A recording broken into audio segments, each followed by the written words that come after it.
ahead. I think, we can start, Srini, right? Arun, we're good? Yeah, we're good. All right. Um, Good afternoon, everyone. Thanks for joining today. Today's webinar is hosted by India Association of Minnesota. On behalf of IAM, we welcome you to our ongoing webinars, and this is our first in the professional series. This is going to be a year-long, engagement platform for the professional networking and mentoring on behalf of the IAM. This is where our idea and our intent is to set up a platform so that we can help the community and the professionals, not on a per event basis but more on as need basis. And we'll talk even as we go through the webinar today. You will hear some protocol and some infrastructure set in place so that we all can be continuously engaged and go in the networking. Today is again, my name is Babu Chimata. I am a member of IAM and COVID-19 Relief Task Force. We have a few house rules to go through. Today's session will be recorded.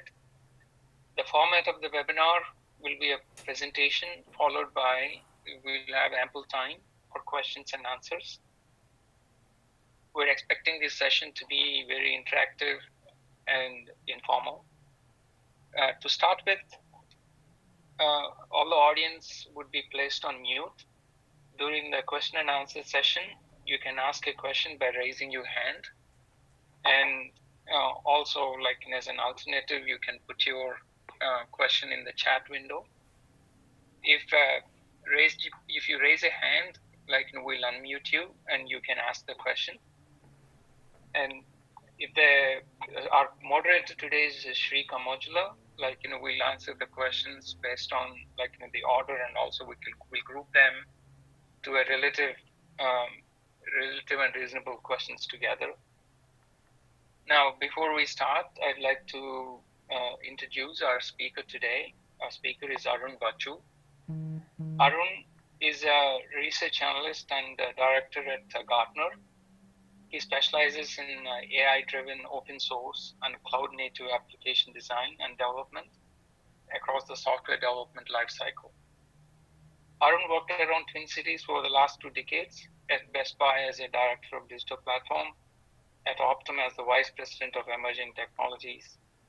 And little about Arun's desire is to be like a coconut tree, where the coconut tree has the ultimate giving tree because it gives so completely. This is what he thinks. He thinks that giving is what I would like to be known for, be it in material or intellectual wealth, be it in life or death. Every so often, I think about the coconut tree so that I can give a little more. I encourage you to do so too. And especially in the current situation and circumstance, I think, we all are looking to give and contribute to the society as much as we can. Thank you, Arun. I'd like to introduce Arun. Arun, take over. Thank you, Babu. You found my Medium article, I guess, about coconut tree, huh? Yeah, I love that, and thank you. Thank you for letting me be of service. And just a little bit about how this came up, right? Before we go, Babu and I have had quite a few long walks, and then met up with Srini and Shri, and realized that this was a great opportunity for us as a Indian Association of Minnesota to just not only be connected to be a community, but also professionally. And it so happened coincidentally that the pandemic happened and everything got accelerated. So I'm very happy to be here to talk to you about and share my insights of what we have. The work at Gartner, and for just a little bit, what we do at Gartner, I got two main roles. One is to research the industry, and the industry is mainly focused on technology and especially in IT. But there are other analysts who cover the whole base. So I got access to quite a bit of information, and it's fascinating to see how what kind of research has happened in the last 3 months and what we are projecting together, right? So that's the story I want to bring in, but not just from a Gartner angle. I have contextualized this to the group that we are in, especially in Minnesota as well as the Indian community. But it will be, I must admit, I'll be biased towards technology, right? So when I talk about emerging opportunities and all, there will be more based out of what my perspective is and what I see, along with contextualization about what I see together as a community as well as far out from the Gartner angle. Okay. So what I wanted to do today, since it's split into 2 parts, I'm going to present some concepts, and I'm going to go rapidly towards some slides. There's a story there and a lot of connected dots. But what I want to do is to give that ideas out, and then I hope then we will engage in a pretty good dialogue today, and then continue on offline as we go forward. And like any of the fractal, this will then generate, that's my hope, is many more conversations that will lead to the future. Okay. So thank you, Babu and Srini and Sri, for giving me the platform to talk today and present. So the topic today is, of course, in the context of COVID-19, right? Impacts on employment. There's a tremendous amount of impact right now, which is going on. We all know this. I'm not going to rattle out the numbers or anything like that. But we do know that so many people are unemployed. Everybody is affected, right? My company at present, Gartner, got affected too. So everybody is in it together. So this whole idea is to actually say, okay, fine, we are in this situation. How can we now look at the opportunity in this crisis? How can we prepare for the emerging opportunities which are happening right now, but we don't know? How can we prepare? And then the other part is to actually network, right? So this hopefully is a launch of an opportunity to network, not only with me, but all of us as we go forward. So I wanted to start out with this word called Ubuntu. And Ubuntu, for people who are in software, probably many of them here, we run a Linux system called Ubuntu. And I always wondered, what is Ubuntu? It turns out it's an African proverb. And Ubuntuism is actually coming back up right now because Ubuntu means I am because we are. That's how it translates. But this idea about universal bond of humanity, right? If you think about one of the things that the virus did is to actually democratize, right? It leaves no one untouched. In many ways, we are all at a global level together. And we also realize that how connected we are, and these are the themes that are going to come up, in my presentation, to just realize like how deep and wide this is, and in many ways, how a small little invisible thing has created such havoc.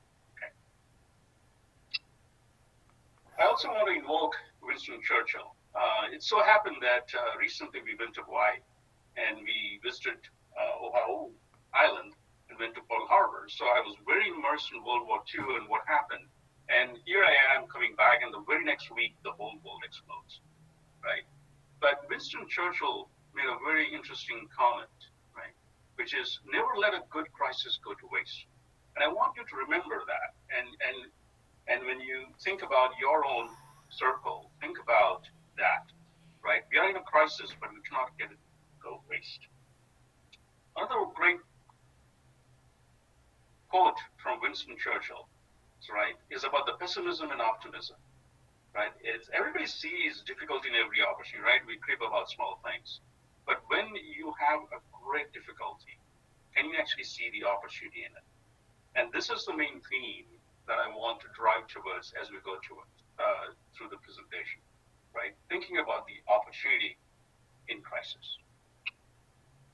One of the things that in Gartner last year we focused on was something called winning in the turns. What is a turn? A turn is like the pandemic, right? It is actually a hairpin win, meaning we went in not knowing, and the next day we woke up, it's like, holy moly, right?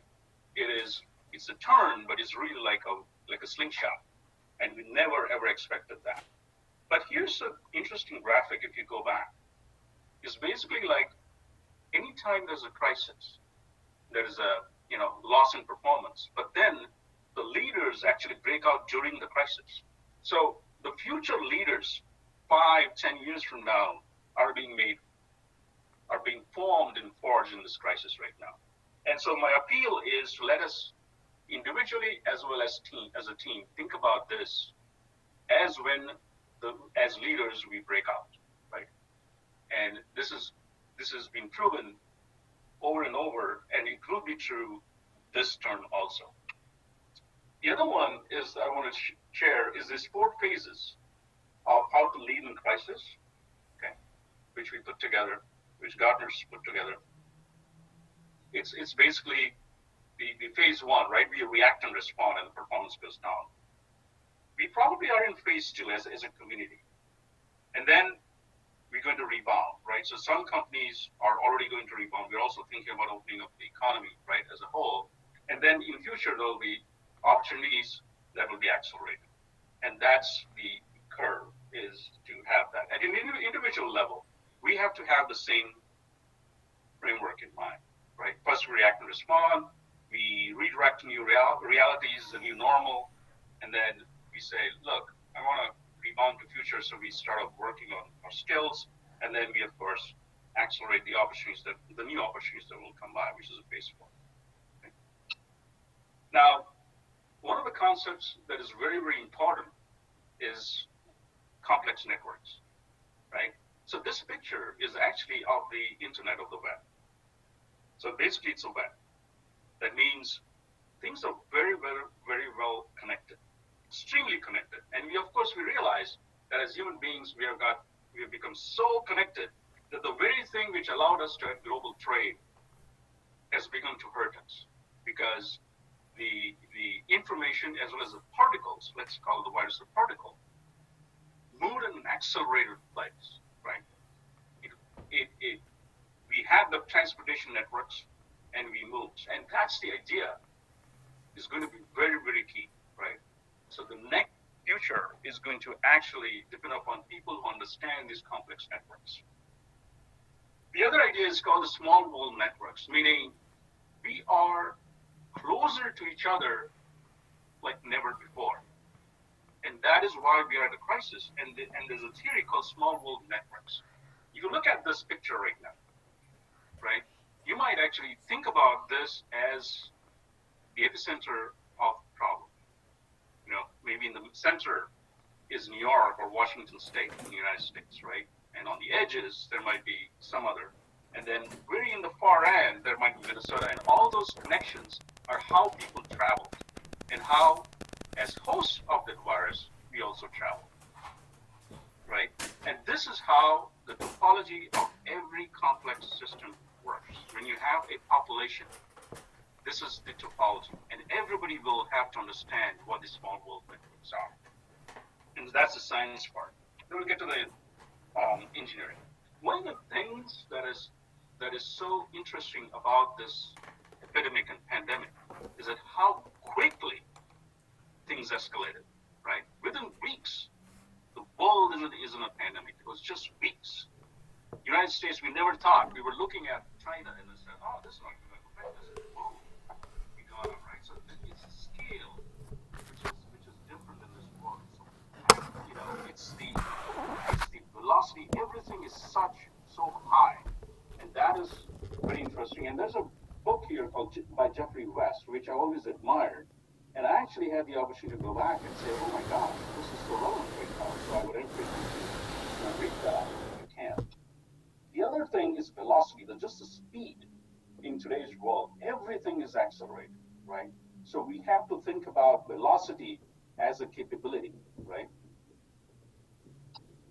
And it's not just for velocity, it's also the acceleration, right? Everything is accelerated. Information, everything is amplified. Speed, transportation, our ability to even comprehend information. We do not have that capability right now. But how do you deal in this acceleration world? The other concept to think about when you are thinking about acceleration is this idea called black swan. And some of you might know that what is a black swan, right? So black swan is the theory that all swans were white, right? So that was the assumption until someone found a black swan. The whole idea is that assumptions can be so widespread until something happens, and then you have an improbable event, but highly impactful. And this idea has been encapsulated by a person called Nassim Taleb, and he's known for the black swan theory. And it is very, very relevant right now. And he also wrote another book called Anti-Fragile, meaning how can you actually, if you're in disorder, how can you harness the disorder to actually become more resilient? It is very paradoxical, but it's brilliant in its exposition, right? So I would strongly encourage that you look into this black swan theories because it is the science of the improbable, right? And in other ways to put it is, when you cannot plan, can you prepare? You cannot plan. You cannot plan. No one could have planned for this pandemic, but we could have prepared better, right? And as I blogged about this black swan, someone actually reported that it's really not a black swan. In fact, Nassim Taleb was interviewed, and his whole idea was that no, we had signals, we ignored them, right? And I'll get to anomaly detection later, right, which is going to be another very interesting opportunity. Another concept I wanted to bring to the table to just kind of, contextualize this is something called VUCA. So VUCA is an acronym for volatility, uncertainty, right, complexity of the systems, and ambiguous information. This is becoming the new normal. So if I go back into my research, this idea about VUCA has been increasing quite a bit, but this pandemic really brought this to the fore, right? Because if you think about it, before the pandemic, we were really, really worried about the climate.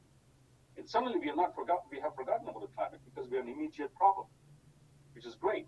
But once we conquer this, let's say get tied over this, we still have very, very big problems. And again, going back to my, when I talk about complex systems, that's what's happening, because everything is connected.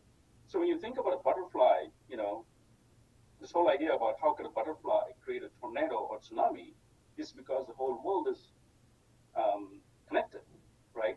And can cause these kind of problems, which we are living through. And this idea of VUCA is very, very important for business continuity, for technology complexity, and new emerging opportunities. It's going to change the way we're going to live in society, the way we're going to build systems, and how we're going to actually run businesses. Anyway, there's a futurist called Alvin Toffler, right? He talked about what's the 21st century going to need. And it's amazing how prescient he was, because right now what we have to do, we are having to do, is we have to learn new skills, acquire new knowledge. We have to unlearn what we already learned, right? And then we have to relearn. So let's talk about learn to learn, right? Meaning this probably is the biggest 21st century skill, because whatever I knew before may not be useful, so I have to keep on learning, right? The continuous learning. The second one is to unlearn what we learned, right? Think about the businesses, how restaurants are getting affected, right? They have to now unlearn how to actually be a restaurant and learn new ways in the future of restaurants. It won't be the same, right? We have to unlearn what we are experts at and put on a beginner's mind and relearn. And what is relearning, right? So people probably know is that you might have to relearn some of the things we had forgotten, right? And that's important. Just as a quote, there's a huge demand right now for COBOL programmers. And this is like 40 years old language, right? They don't have enough people to do that. So we have to relearn. Maybe some programmers will have to do that. It's interesting. The other part is this idea called versatility, right? So there is this conversation that's going on in Gartner and otherwise too. Can we actually become more like Swiss Army knives?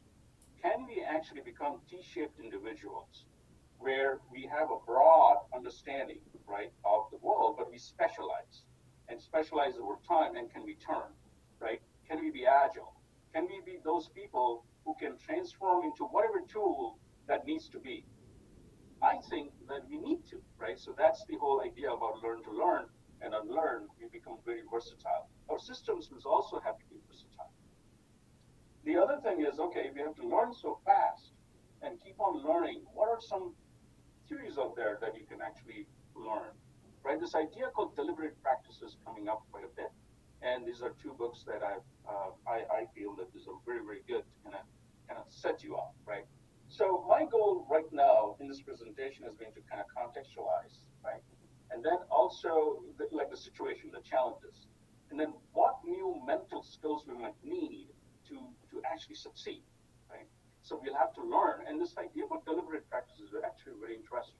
It's a research which has happened over quite a few years, right? But the whole idea is that every skill can be learned, and you can actually get to any skills in a shorter amount of time, but if you actually practice, but not any kind of practice, they call it the deliberate practice. And when you dive deeper, it is you can actually pick up skills at, not at the absolute grandmaster level, but the 80% level very, very quickly, much quicker than we claim. And that is going to be very, very key, right? And because if you ask a question, right, look at the shortage of people out there on the front line.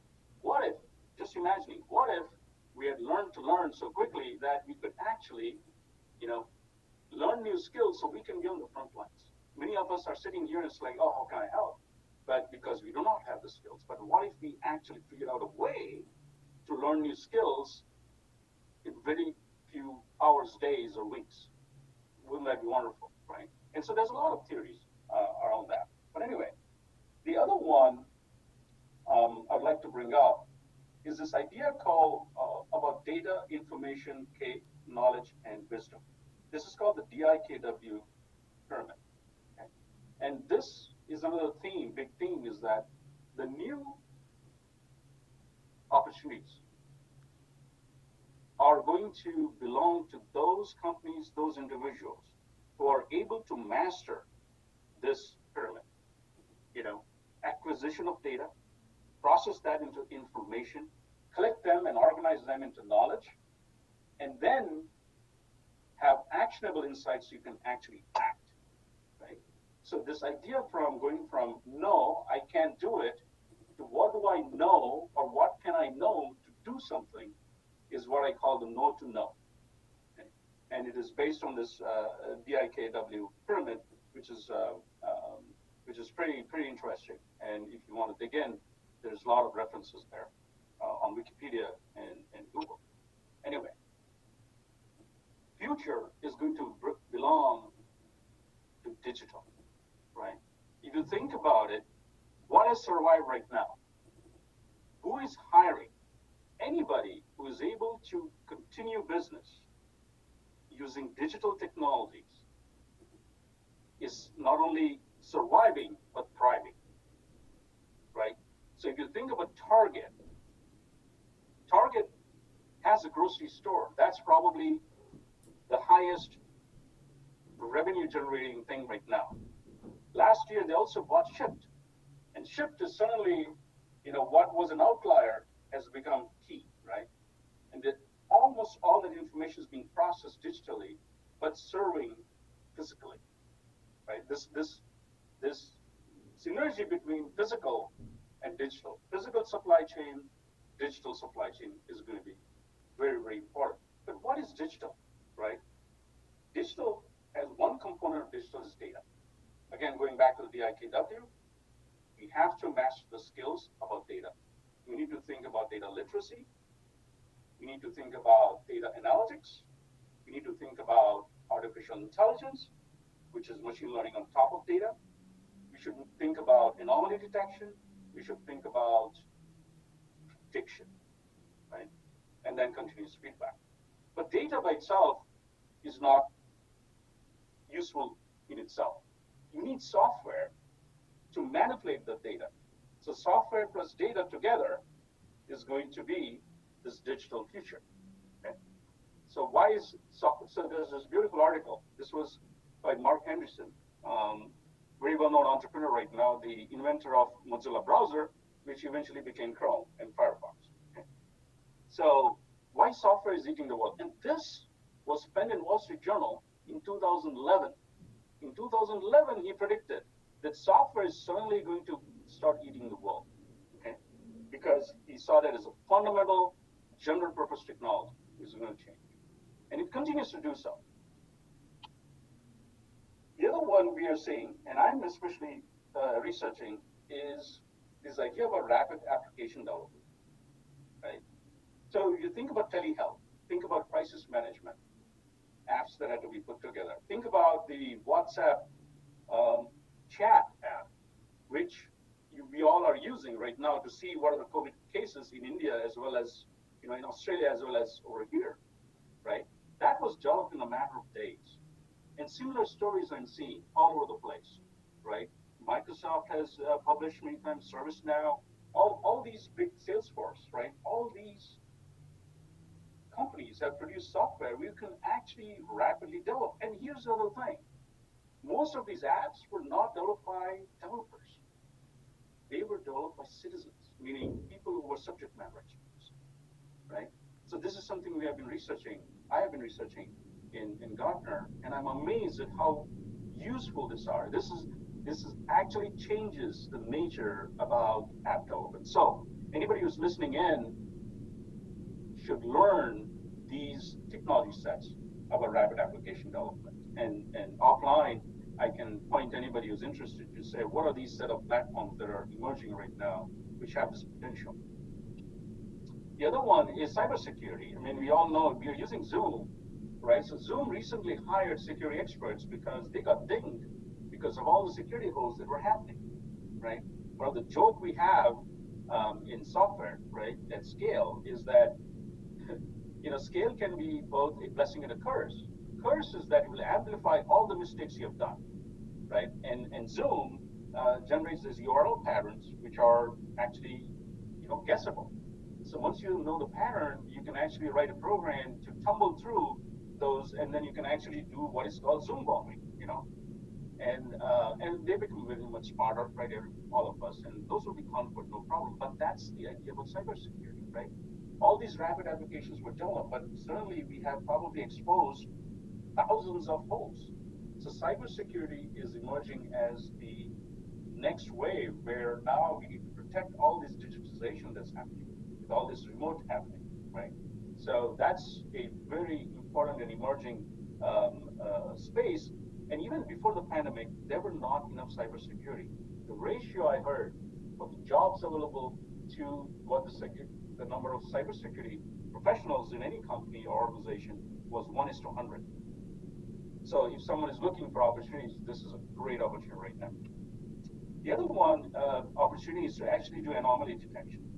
So I referred to that when Nassim Taleb said, no, this is not a black swan, right? Because you actually had signals. Because black swan is really where you had no idea, and it just shows up. But we had signals of how this would work. We chose to ignore it, right? We were slow to act. But the point was anomaly detection, right? Is this different than Ebola? Is this different than the SARS? And there were signals there, and it was so important. We know now as hindsight that we ignored it. So this idea about anomaly detection, it could be machine learning or whatever, there's several techniques, but the capability is going to be very important as an individual as well as an organization and every business to say, do I see anomalies and do I need to get bothered by it? And anomaly detection also leads to scenario planning. And this idea called scenario planning is a management technique, but it's going to come in full run. The idea is that when you do scenario planning, you have to think about many realities at the same time. Anything could happen. The only difference is probability, right? But how do you then efficiently maintain that so that when the situation happens, although highly probable, you're more prepared than anybody else, because that's going to be survival. If you're not efficient, you will just die because you're probably preparing for wasting energy on things which may not be useful, may never happen. So this is the situation we are in. So this idea about situational awareness, scenario planning, real-time options are going to be very important based on this idea. The other one is systems engineering. I talked about complex systems, right? Everything is connected. That means there's a feedback loop. The problem with complex systems is like it's game theory, right? Anytime you want to do something depends upon everybody else what they do, right? So should we open up the economy? Well, it depends upon what happens there. Will social distancing work? Well, I may be okay, but you may not be, doing the protocol, and therefore there's no use, right? We all have to be. That's Ubuntu. And in many ways, that's the connected system. So it's at the engineering level, at the science level, at the topology level, as I talked about, at the society level, even at the systems level. We'll have to start thinking about systems. It's a very hard problem to solve, and most people avoid it because it's just too much, right? But we have to get through it together. We have to learn this new knowledge, learn to experiment and publish about what is systems engineering. The other one is modeling, right? If you think about it, everybody has got models. Everybody knows modeling is very important, but modeling is a very rare science and capability. As far as I know, most of the companies do not model. We do not have models in very well done, right? But now we're all looking at model. What might happen? What is a peak? Are we flattening the curve? These are all based on models, right? So right now we are all modeling, but modeling as a capability has never existed before. It will become prime. We all have to think about modeling, either qualitatively as well as quantitatively, right? These are new skills. The other thing is MOOCs. MOOCs are massively open colleges, right, or classes.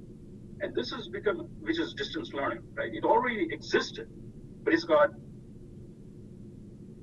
accelerated again, right? Because it is necessity. Is it going to become the new normal? No. But is it going to be a balance somewhere? Yes. A huge opportunity, right? Think about the amount of online learning is a fraction of what we are optimized for. It's all physical learning, right? Take universities, K through 12. So there's a huge opportunity for people to say, how can accelerate that? How can make this happen? Everybody's struggling with this, right? So we need more. So there'll be a lot more investment there. The other then, of course, is machine learning, right? Machine learning is a part of artificial intelligence. And this whole idea is that machines means software machines, right? We're talking about software programs which learn patterns or rules from data. So on the left, you see this prediction machine, right? So it's like, okay, classification and then boom, boom, boom. And there's one particular technique called deep learning. So whoever's listening in and who is inclined really into the technology, deep learning is really emerging as the de facto machine learning, I guess, set of technologies. Okay. Another one is natural language processing. 80%, 90% of human knowledge, communication and information is unstructured, and it's natural language. As humans, we are great at producing knowledge and consuming. It's all in natural language. No one talks in bits and bytes or tones. We hate tones, right? So this new emergence, which can tap into the natural language processing, right? Can you look at human text coming in and can you detect different entities? Can you classify it? Can you figure out like what the hell is Arun talking about, right? Without asking me, can you infer my emotions and react to it? And this translates into chatbots, voice bots, and you're just at the start. And I'm seeing an acceleration of what that is. And there's so much we can solve with natural language processing. The technologies are there, but we need applications, right? We need people to learn these and really produce these applications which would totally delight and serve. The other one is natural interfaces, right? Why natural interfaces? Because right now, like you, I don't know, at least I am paranoid of touching anything, right? So what if I could actually talk to things, right? So we got, voice is going to take off. Voice is very natural. We are right now talking, right? And I'm showing, right? And I'm gesturing proudly, if you can see my thing, right? Like a madman. But I'm conveying a lot of knowledge, right? Or my intent and passion. This is what gestures. Imagine now we can control through gestures. I don't know if you people use Google Pixel 4. I'm an outlier in my family. Everybody hates me because I use Google Pixel or Android. Everybody else is on iOS. The reason I like Google Pixel is because I believe Google's capabilities in AI is far surpassing anybody else, right? So they actually have a gesture. I don't know how the hell they do it, but I can control, my music with my hands gestures. And to me, that's a precursor of what's going to happen, right? I can of course talk to it. It can speak to me, and then of course from a camera we can do. But with the vision, we have a problem, right? There's privacy issues and things like that. So there's a lot that to be done, but these interfaces are going to become really, really natural, right? The other one, which is from a knowledge standpoint, especially in artificial intelligence, is this emerging trend we call knowledge graph networks. Okay, so Facebook knows so much about us. What is the technology they have behind the scenes? That's knowledge graph. LinkedIn knows so much about us because they have connected massive amount of information about me to my near folks and then what do I like and all that. So this idea called knowledge graph networks has been adopted to great opportunity by these big companies. Now technology is evolving where every company can actually do this themselves, right? If you think about Salesforce or their ability to connect things and bring you insights, they have a knowledge graph behind it. They have the technologies they offer you to make it. We need to actually now leverage that for every business, right? So knowledge graph networks are growing up. They're very computationally intensive, and therefore technologies are evolving to get you there. And if people are interested, I can talk to them about what are the technologies behind the scenes. The other one is emerging is this called digital twin. If you think about Uber, right, when you call Uber or Lyft, what happens, right? You are literally, from the moment you are trying to order the Uber, you're saying, okay, how many are available? How long will it take? Then you go to Lyft and see. Right, and then once you order, you're looking for when it is coming. Just like Amazon is saying, the last 10 stops. If you want, Arun, you can waste your time tracking us, right? And sometimes we do because we are suckers for information, right? So this, if you think about, there's a physical movement of goods and people, and then there is this equivalent digital, landscape where you can track things, right? And those are real-time connected. Right? This is the concept of digital twin, okay? In supply chain, Internet of Things, and this is a beautiful concept and it's really going on, right? And digital twin in manufacturing and industrial and systems engineering is huge. And we have just started, so huge opportunities there. The other one is supply chain, right? We know how important supply chain is right now. We know how things break down because in supply chains, usually you'll have bottlenecks, right? And now we know, oh my gosh, never realized this is actually coming from there, or we don't have the capability as United States in that. This is supply chain is going to be one of the most important things right now post-pandemic, right? And there's huge opportunities about supply chain. And I talked about supply chain not only on the left, which is a physical, right? On the right is a digital supply chain, right? And this will lead into emerging technologies like blockchain. So blockchain was this nascent technology which sat there, everybody was excited about it, right? Of course, Bitcoin's there, but that's not the point. But this whole idea of a blockchain, there was a huge wave, and Gartner, we call this the hype cycle, and then just kind of fell down because there was no use case. But now there might be use case. I want to know, right, the food on my table, where it come from. And if in any ways, if I think it comes from the wet markets or anything near that, I will not buy it. But how do I get assured, right? Will I pay premium if you say, look, Arun, it's going to take time, but I am going to give you the exact food chain, right? Where it originated, what went in there, who touched it, and by the way, I'm going to charge you 25% more. At this moment, I'm willing to pay, right? Who knows? It's a big market or not, but it might actually explode there, right? Robotics. So everything software is great, it's great. I'm a software guy, but I realize that I'm so handicapped when it comes to things which are real. So software is now moving. AI is moving into things, right? These mechanical things are really becoming smart. They're becoming autonomous, right? So you got these kind of different robots. Robots we think like, oh, these are, like the R2D2, C3PO. No, that's just that was just our imagination. The real robots could be elder robots, right? Can you imagine right now, robots which were capable to serve elderly people who are stuck at home, right? The other day I was talking to my daughter who wants to become a mechanical engineer, right? And I was showing her some robot, and there's this robot which in prototype which actually loads and unloads the dishwasher. Simple things like that, right? You don't need to have fully, the intelligent autonomous robots, but just helpers, and that's going to be exploding right now, right? Right now, there's a lot of investment, let's say, and then and we should see an acceleration. There's huge opportunities there. The other one is autonomous, right?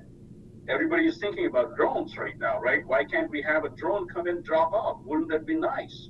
And it's going to accelerate. Huge challenges there, but at the same time, the components exist, right? And that could be in three ways, right? So everybody knows about autonomous cars and the problem. We know about drones. Amazon actually, prototyping. There's so many startups which are now you can serve through autonomous robots, right? The last one I heard last week, I attended a webinar through Gartner where IBM showcased that there is a autonomous ship which has been prototyped, right? In September, they're going to launch it, right? Which is going to go across the Atlantic. I think it's from London to New York, right? I don't know, given the pandemic, what happens, but I think it's still on. And it's fully autonomous. There's nobody there, right? It's going to make the journey from, imagine what could happen, right? So autonomous vehicles, on the road, autonomous in the air, autonomous in the water. We might actually, this is going to be very interesting. A lot of huge implications there, but challenges. And then mixed reality, right? Education we talked about. Right now, imagine that we had virtual reality rooms. Like, how do you deal with this COVID-19 epidemic, right? And that immersive learning, which is almost real, but in a virtual environment, is taking off, right? The other thing is to, augmented reality. You point your phone at a thing and it tells you all kinds of information, right? So that is picking up. And then, of course, the holographic or HoloLens. Microsoft is investing in this something called the HoloLens. And I had the opportunity to actually experience the latest prototype. And it was stunning. Stunning because I could actually see the reality, and then I would see this object, and I could actually almost hold it and bring it to me and then play around with it. There was information, data there. There was a thing. It was almost like I had, I was interacting. It was unreal, right? But that would be wonderful, wouldn't it? Because now you're able to bring digital information in a physical environment, and you can actually co-design. Cirque du Soleil apparently, designs many of their sets using virtual reality, right? Or many times they're using the HoloLens, the augmented reality or mixed reality. So this is going to be very huge and huge applications everywhere. Well, I think I'm at the end of the presentation. So, Arun, yeah. Thank you, Arun. So I think we'll jump into the interactive session, right?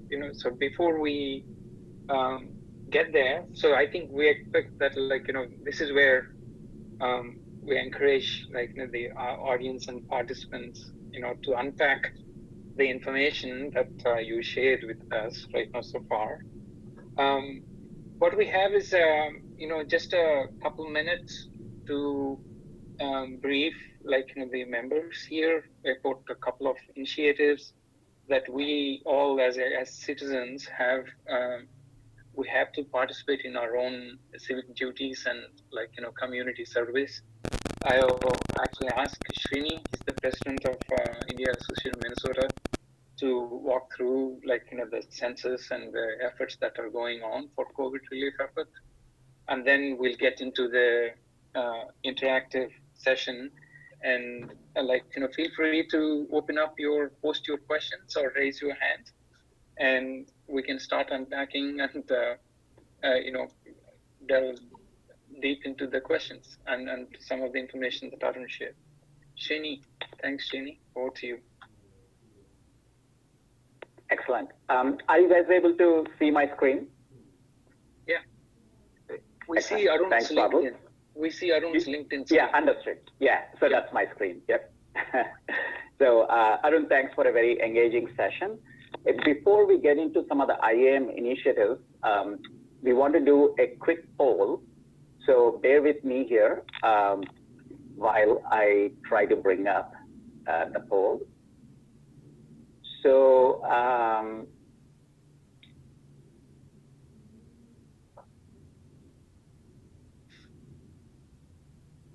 so we're launching a poll here. Please let me know if you can see this on your screen. What are the top 3 challenges, top 2 to 3 challenges on your mind? Are you able to see the poll and respond? Yeah, Srini, I can choose only one. It's a radio button instead of a checklist. Okay, Babu? Yeah. I can see. One. Okay. Poll is in progress. I can't change it, unfortunately. Okay. Sorry about that. Pick. We can bring that Pick again. the top. Certainly. Why don't we do this? Let's pick the top challenge on your mind, given that this is a radio button. So configuration error. And then we'll, in the meantime, in true agile fashion, Babu is going to fix it, and then we are going to do a repoll. All right. Okay, we're going to... Yeah, go ahead, Srini. Are we ready to move yeah, on to we're the going Q&A session? Hang on, Sri. I'm going to end the poll now. Okay. And sharing the results here. Arun, any comments on the poll results? Yeah, it maps to us for situations, right? A loss of employment, right? Because we all somehow have got affected, and looks like some people have got affected, right?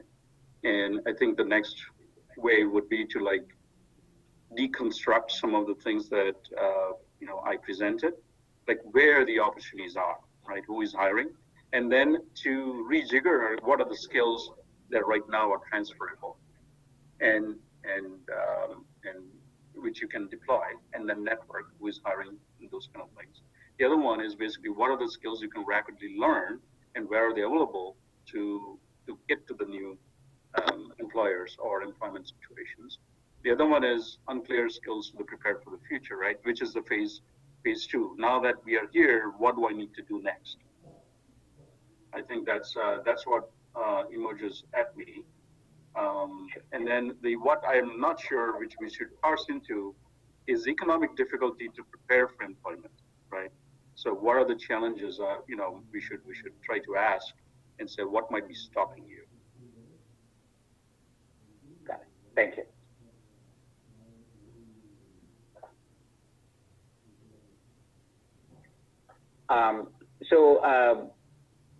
Let me, Sri, before we get into the Q&A session, just want to quickly share a couple of IAM initiatives here. Sure.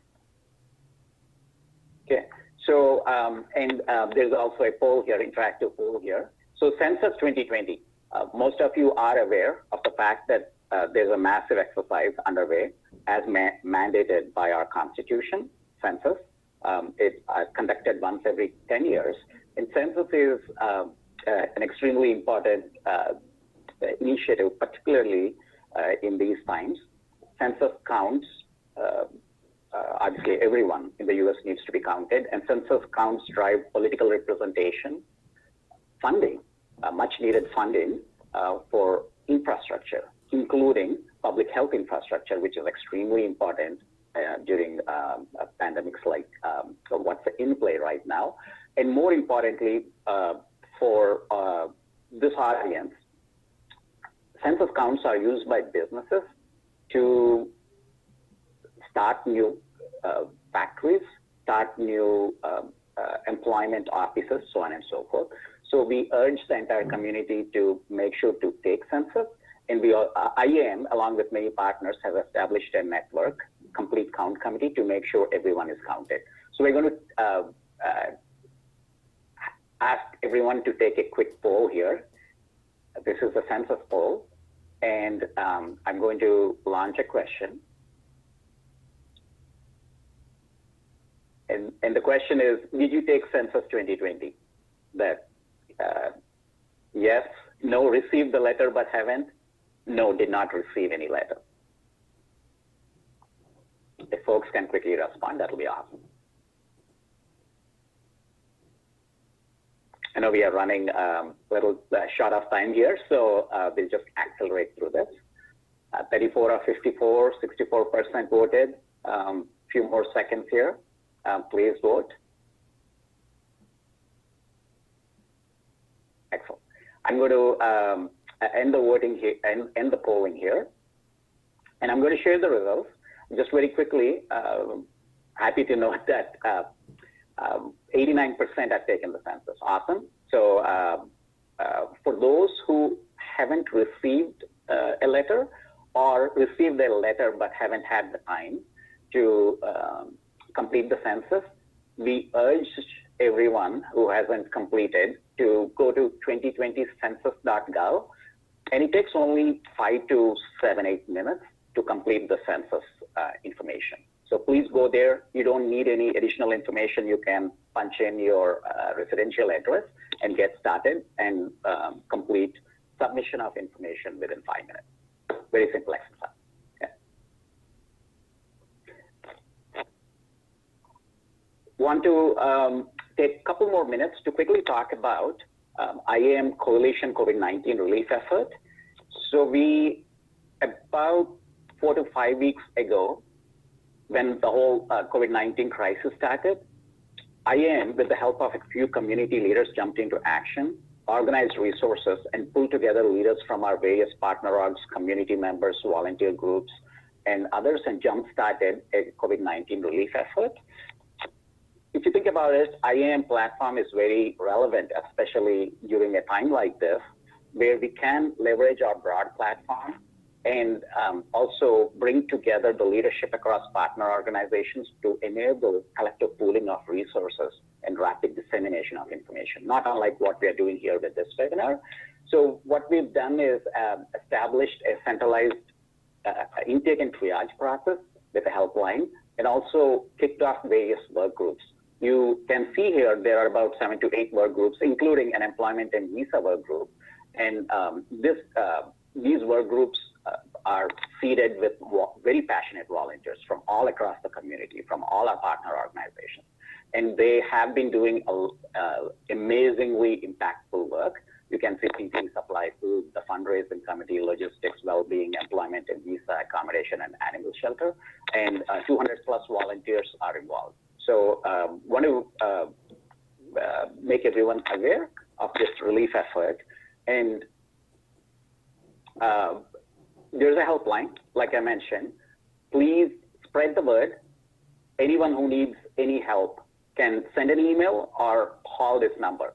And there's a intake and triage process, and the request will be routed through the appropriate process. Also, there's a COVID-19 emergency relief fund that has been established with a goal to raise $100,000. And to date, we have raised 21,000 plus. So with the help of the entire community, we can very easily get to that goal, and all of the funds will be leveraged to help our Asian Indian community and also the broader Minnesota community. So please spread the word about the fact that there's a lot of help available, and also about the need to donate and show the altruistic side of our Asian Indian community. I'm done. Sri, all yours. Awesome. Thank you. All right. Srini. All right. Thank you, Thanks, Srini. Yeah. Thank you, Srini, and thank you, Arun, for sharing your insights and being a coconut tree. So with this, I think we're gonna move on to our Q&A session. My name is Sri Kamajal. I'm also the board member of IAM and COVID-19 task force. So I'll be your moderator today for Q&A session. We're gonna accept questions in two channels. One is obviously you can raise your hand, and we're gonna unmute you. You can ask the question directly, and you can also post your questions in the chat room, and we're gonna pick those questions. Those are more impactful, resonate to the topic. All right. With that, I think we're gonna open up the floor for folks.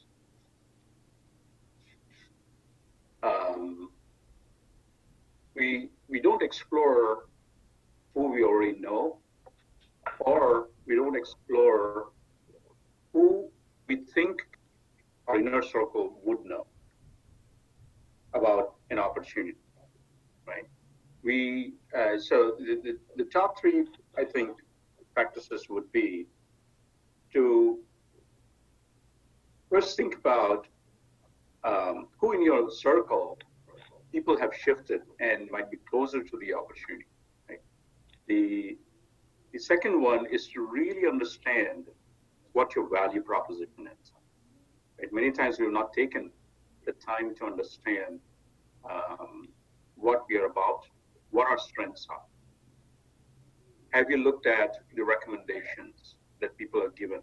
Have you had enough recommendations, right? What is you, or what is called 2.0, right? Is the you. And the third one is to just to think about, to be open, right? So what is one paragraph you can write about yourself, and you empower your friends and family as well as your professional network to say, here's something that I can offer. Here's what I'm looking for. Could you then forward it to someone else, right? And again, going back to the idea of a small world networks, the reality is that we are closer to the opportunity than we think we are. We just don't know who are those nodes in the middle that will get there. So many times you basically say, look, I'm looking for this. This is what I got, and then send it over. The other one is to just ask for, like, hey, can you help? It's amazing how we actually sometimes are afraid to ask, or we just, for some reason, we don't reach out to a network and say, I need help. And help is a magic word, right? If we really, really ask for help, people will do anything to help in their way. Thanks, Arun. There's one more question from the chat window. What trends or opportunities are available or need to be aware of for non-software professionals? Right. That's a difficult question for me right now. Right.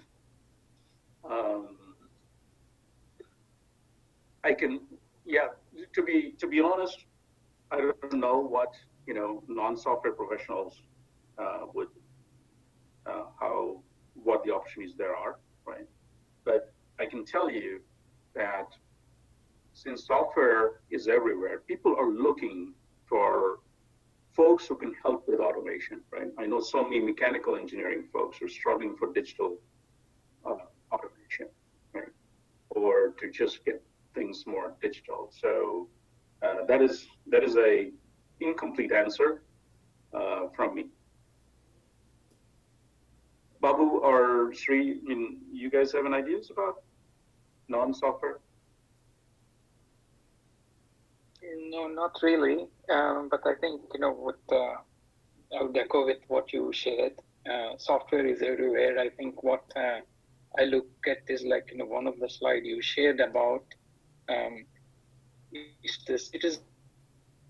that is developing the subject matter experts, like, that are automating things.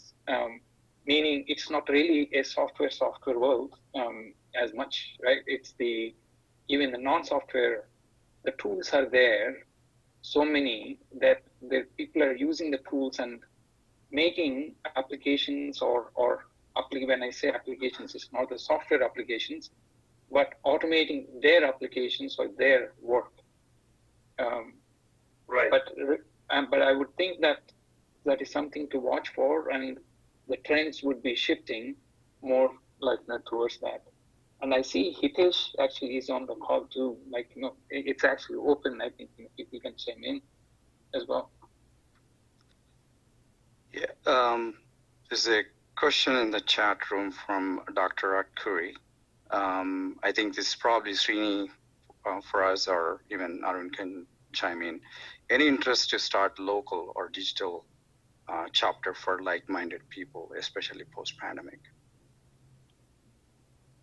Yeah, Babu, why don't you take it, Srini? This is right along your thought lines, right?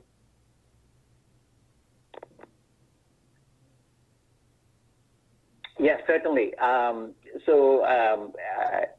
We'll take that advice into consideration. And there's also, along those lines, there's also another idea to create an IAM professional group on LinkedIn. So we'll combine the two concepts and certainly get the ball rolling. So I think with regards to Dr. Akuri's question, I think he was specifically referring to a digital chapter.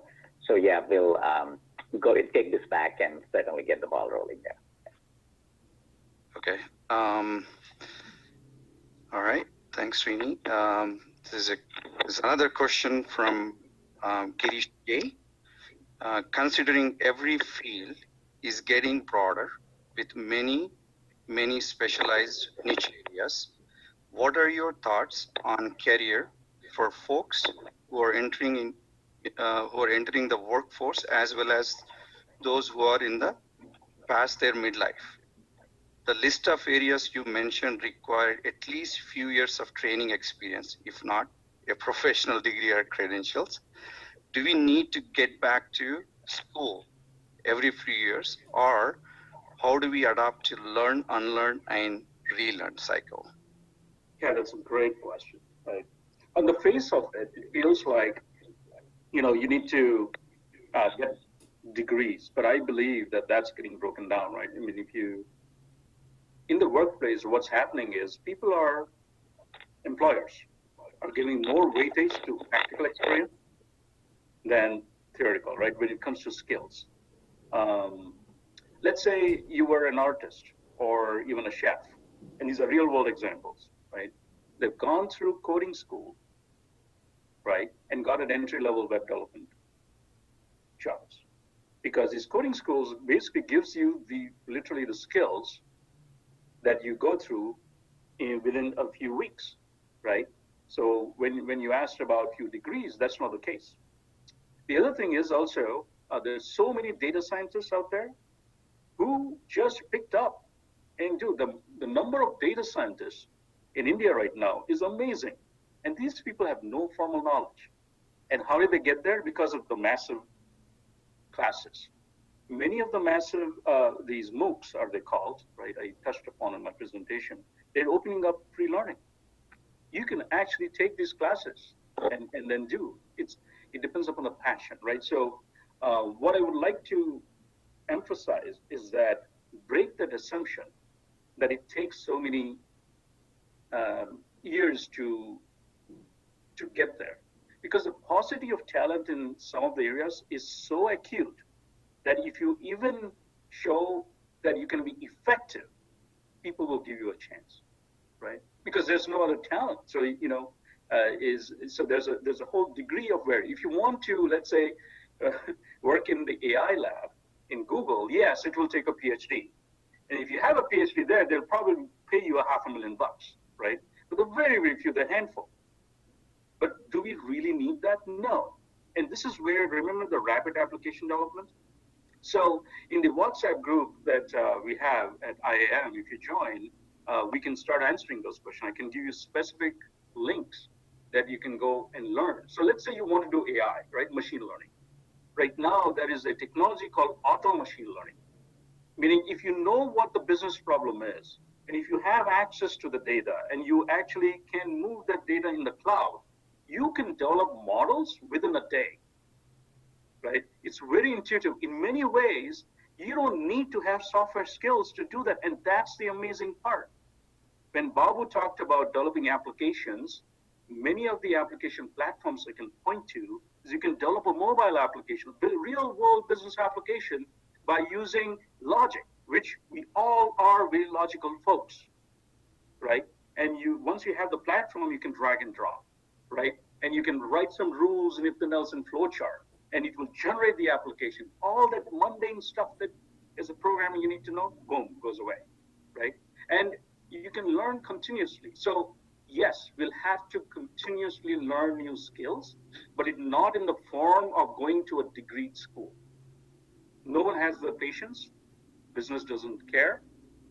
You show the skills, you demonstrate this, and you can get there. And it's amazing how once you apply yourself, even from the start, you can garner those skills very, very quickly in a matter of weeks and months if you apply yourself. And even after the midlife, right? So you have done your career, you're looking for a career change. The amount of opportunities out there are amazing, right? Many times we just don't know. We don't have a roadmap. And that's what I think the networking community here can help, So if there's a specific goal you want, to my best ability, I can draw you a map, which if you apply yourself within a few weeks, you can get there, or months. And then you have a resume which is reflective of the skills that the market needs right now and increases the probability of employment.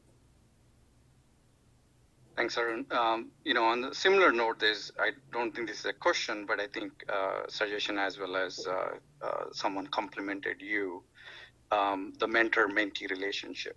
How can we leverage the mentor-mentee opportunities here? Like you being the coconut tree, and how can others be the coconut trees? Right.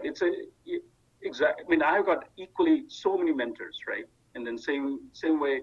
And I think it's an exchange of value, right? And many times it is simple guidance. It's almost like someone has seen something and you say, hey, have you thought about this, right? And then let's say it's a mentor-mentee. Let's say I'm the mentor, right? And I believe that mentor-mentee is depends upon where the knowledge is flowing, right? And you can learn from anywhere, right? So, to be very, very humble, right? I learn from everybody. Same thing with everybody learns from everybody. If you think about it, right? So think about a network, dynamic network about value exchange. Any given point of time, so you will give me knowledge because somebody say, oh my gosh, how can you do that? Like, for example, today Srini was like, here's where I put your Google Doc there, and I was struggling for it. Like, it felt like, but I could just reach out and say, hey, can you show me a few skills there? Boom, now I got better, right? And to be very specific, one of the things about what you want is to almost be reflective and to say, what are you looking for? What are you struggling with? What are the challenges? If you reflect and say, this is my challenge, this is where I want to go. And that reminds me about a guy called Marshall Goldsmith, and if you can Google him. And Marshall Goldsmith is a very well-known mentor for executives.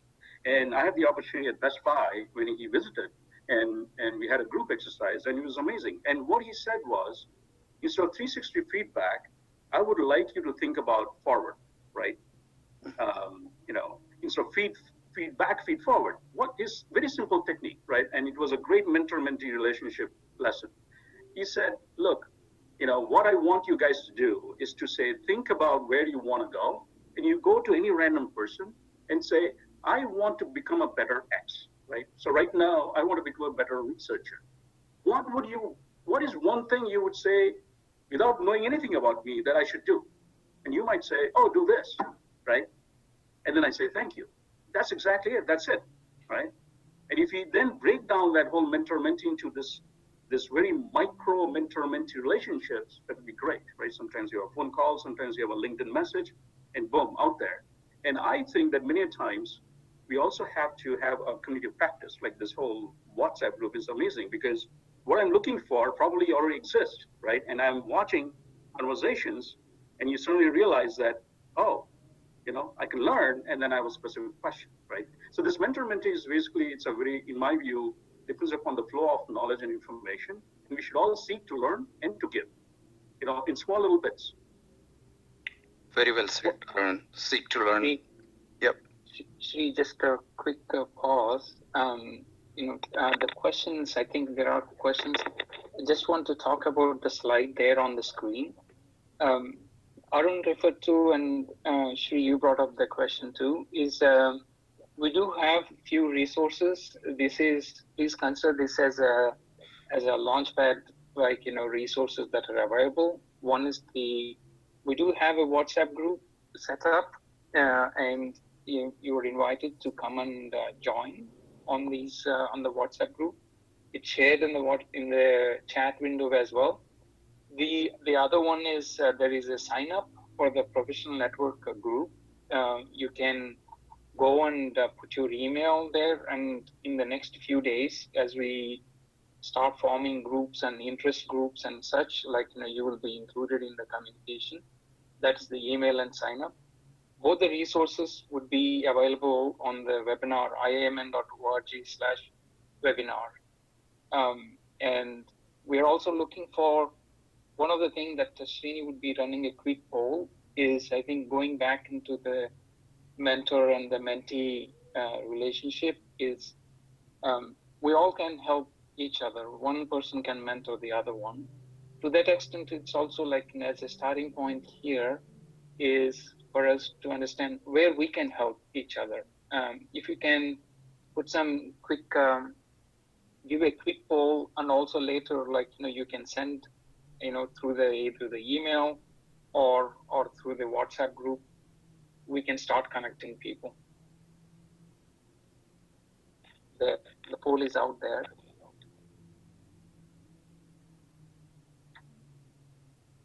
If folks can take the poll quickly. So what can you offer / contribute towards future professional networking sessions? And this is truly a multiple choice question.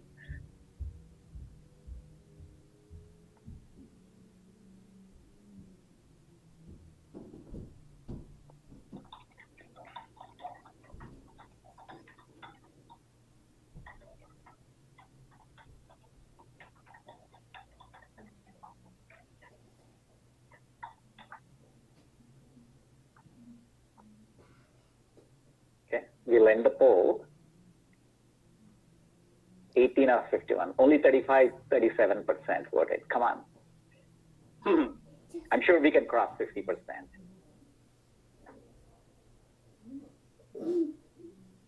All we need is 2 to 3 more folks.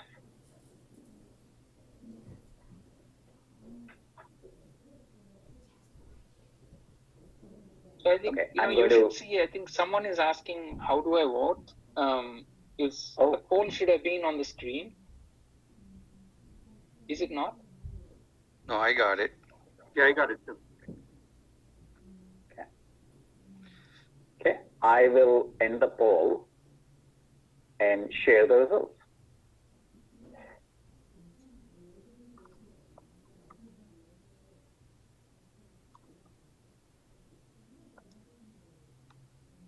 Very encouraging to see that more than 50% said they can help mentor fellow professionals. Falls very much in line with what Arun was talking about, giving back. And another 21% said they can present a future topic. That's great. Can connect prospects with employers, recruiters, or networking groups, can coach or train on a skill. And, yeah, thank you. Lots of, more than half of the participants, or the attendees, I should say, more than half of the attendees offered help. So we'll definitely be asking you all for help as we get the ball rolling on this professional networking series. All right. So a couple of more questions probably. So I think there's an interesting one. I think a very good question. I think Arun has already answered, but I think it's good to say that for the rest of the group. I don't know if everyone is watching the group chat or not. So this is from Shailaja. There was a lot of focus on women in tech or higher management prior to this pandemic. Do you think would that momentum slow down? Absolutely not. I mean, it's going to just increase, right? Okay. Because everybody is very aware. I mean, there's so many reasons why we need diversity, right? And that's probably the advantage for this community, right? And even for the advanced technologies that are coming up, diversity is becoming very important, because when you have homogeneity, you always have a bottleneck, right? You always have a risk. And not only that, it's very difficult for a particular homogeneous population to think about the realities of the other, right? So especially in machine learning and AI, and comes to ethics and all kinds of things, people are really, really looking for women engineers or women scientists or whatever that is, right? So I wouldn't, not only, I think it would be, it would increase, not decrease at all. All right, thanks, Arun. There's another question from Josh. Can you give some reference or next steps to rapid app development? There was a mention about. Yeah, absolutely. There are two ways, right? So one is, so if you're a professional developer, right, as in writing, going back to software development, or let's say Java, C#, Python, whatever that is, right? There are many frameworks which are coming up, which are accelerating your ability to write code faster or write less code. On the other hand, I talked about low-code application platforms where you say citizen development, right? And the platforms are evolving in such a way that you can actually rapidly develop, right? So I'll give you concrete examples. The category right now, both Forrester Research and Gartner, coined that term called low-code application development or multi-experience development platforms. If you just search for that, you'll get a whole bunch of results. And these, you'll see some like Salesforce, some like Mendix, OutSystems, Coney, Temenos. You'll see SAP. The whole idea is that you have gone are those days where these are black boxes, or you're they're becoming platforms by themselves, right? So Salesforce actually bought, or ServiceNow bought, both of them bought startups which are natural language processing or AI systems, right? And within that context, you're able to just develop, and the learning curve is usually very small, and then and it's faster, right? And there's also a degree program. So going back to, I think Girish asked the question about, hey, do I need a 2-year degree? No, right? You have to be aware what's available, where the jobs are, then work reverse, like what do I need to do to get there, right? And many of these companies will offer, because they're looking for professionals certified in there, and there are companies waiting to kind of absorb those folks. This is all around the digital. Remember the data and the software and the application, that area. Unfortunately, that's where the need is right now, right? If you can get in there, then you can then go cross-platform. Remember versatility I talked about? Anything you learn in this space, it's cloud computing, rapid application or low-code application platforms. And once you get there, what happens is you have the base new skills, then you can go back into and apply your domain knowledge, right? So someone asks, what about the midlife, mid-career change?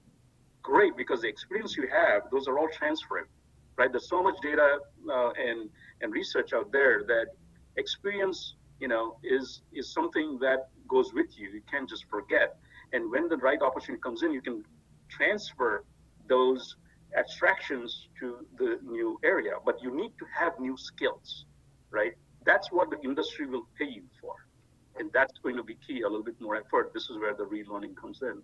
And everybody's opening up, right? If you go to, if you want to learn something, there's so many courses out there. You just need to know the term. You need to know what those connections are about and who will employ. And then you have that whole path. And then actually the problem will become which course do you learn to get there, right? And for that, we can use the online forum to get more details there. Okay, I think maybe one last question, I would say. Arun, before, a lot of us, we got into this new norm now, the working from home. You're very familiar with this working from home, even some of us, we are used to. So what's your take on a work-life balance? Great question. So it's plus and minus, right? So work-life, I forget the exact quote, but it's a quote from one of the leaders in one of the big companies here, and she was an HR person. He said, what she realizes is that the balance is more nuanced, right? So right now, there's a lot of cultural things that we have to do as a team, but work-life balance, when you're working from home, work permeates more than than personal life. So the way I see it is that if you are a person, it depends upon the person and it depends on the environment, right? If there are 4 hours, you be there. But at the same time, don't worry about taking time off in the middle of the work day, which we normally think that you would go to an office and work, and that's when you do the personal work, because many times the personal work has to interleave. So instead of thinking about batching, think about maybe interleaving, right? So you start work, then for a certain time, then you take some time off, you do personal because you got to take care, and that's perfectly okay, right? And because then you can compensate later. So think about I had a visual in my mind is basically if you were like you're doing in the morning you go to office and you work and then come back, right? And then you do the personal work and then go back. Instead of that batch system, I wonder if it's better to just interleave, so you expand the horizon and then, interleave personal stuff. However, I do know, for example, my wife, she has nothing, she works exactly how she worked before. It's basically saying early morning she gets in and then she continues to work through it and then she doesn't touch it, right? For me, it's different. And I think we are all learning to believe that. And with the digital systems these days, it doesn't have to be synchronous. It can be asynchronous. Okay, and that's the pattern. And there's a lot of research out there which you can dive into about what does that balance mean, and you can contextualize it yourself for yourself as well as a team. And I think Sri, sorry, I just want to weigh in with one quick comment. Almost like flattening the curve and extending it out. That's what it reminded me of when you said, interleave. Previously, you would go to work, just work, whatever, 8 hours, come back home. Instead, now it's flattened out and it permeates, interleaves throughout. Thank you. Absolutely. And I like what Arun said, synchronous to asynchronous. So that's a good way of dealing with it. All right. Thanks, Arun. And Srini, you can take it from here. And thanks, everyone, for engaging conversation, rest of the group. I'm going to, thank you, Sri. Hey, I just launched a poll. Please rate the overall quality of this webinar. We are not going to show the results on the screen, but please do complete the voting, and it's all anonymous. So if you can, I see about 51% voted. Please go ahead, 53% voted, and give us your honest, transparent feedback. This is going to help us obviously shape our future webinars, topics, and modes of engagement. 68% voted. Keep going. 70% voted. We're going to wait for about at least 85% voting. And we do have a couple of quick announcements at the end. If you can, just hang on for a few more minutes.